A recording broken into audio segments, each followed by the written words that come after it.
Hello दोस्तों, ये question आप देखो। ये क्वेश्चन काफ़ी अच्छा क्वेश्चन है। एग्जाम में अक्सर आपको देखने को मिलता है। हेक्साडेसिमल टू बाइनरी बदलना है। तो क्वेश्चन गिवन है 5A60। पहले इस चीज़ को समझने से पहले हम इसके बेसिक्स को समझ लेते हैं। देखो बेसिक में पहले समझते हैं। देखो हेक्साडेसिमल कभी भी लिखा जाता है उसका बेस 16 माना जाता है। हेक्साडेसिमल को लिखने से पहले हमें बाइनरी समझना पड़ेगा। ये जीरो से स्टार्ट होगा। देखो बाइनरी नंबर क्या होता है, जीरो से लेके कोई भी नंबर जीरो से लेकर हम 9 तक लिखते हैं तो वो बाइनरी नंबर कैटेगरी में आता है। तो यहाँ से देखो जीरो से लेकर 9 तक अगर हम जा रहे हैं तो ये नंबर क्या हो गया, बाइनरी की कैटेगरी में आ गया। इसके आगे के जो नंबर 10, 11, 12, 13 लिख रहे हो तो 10 की जगह पे ई लिखा जाएगा, 11 की जगह पे बी लिखा जाएगा, इसी तरीके से 14 की जगह पे ई लिखा जाएगा। या फिर कभी कभी आपको ई दे दिया जाएगा, आपको 14 लिखना पड़ेगा। उल्टा सीधा आप कभी भी जैसा क्वेश्चन में पेपर में आ जाता है। ये चीज़ समझ में आ गया। अब इस क्वेश्चन पे चलते हैं। देखो क्वेश्चन में क्या गिवन है। इस क्वेश्चन में 5A60, पहले इस क्वेश्चन को लिख लेते हैं। 5A की जगह हम क्या लिखते हैं, 13 लिखते हैं तो 13 लिख लिया।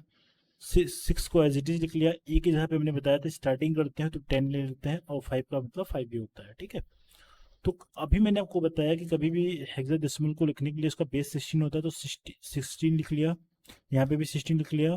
यहाँ पे भी 16 लिख लिया, और यहाँ पे भी 16 लिख लिया। अब क्या कर लेंगे, राइट साइड से। राइट साइड का मतलब इस साइड से जहाँ से हम काम कर रहे हैं, राइट साइड से पावर को जीरो से लेके स्टार्टिंग करेंगे, बढ़ाते हुए लिखेंगे। 0, 1, 2, अब 3।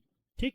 अब क्या कर लेंगे, अब हमें बेसिकली क्या करना है, इस सारे नंबर्स को आपस में मल्टीप्लाई करना है। 13 इंटू क्या करोगे, 16 की पावर 0 कर दिया, प्लस 6 इंटू 16 की पावर 1 कर दिया, प्लस 10 इंटू 16 का स्क्वायर कर दिया, प्लस 5 इंटू 16 का क्यूब कर दिया।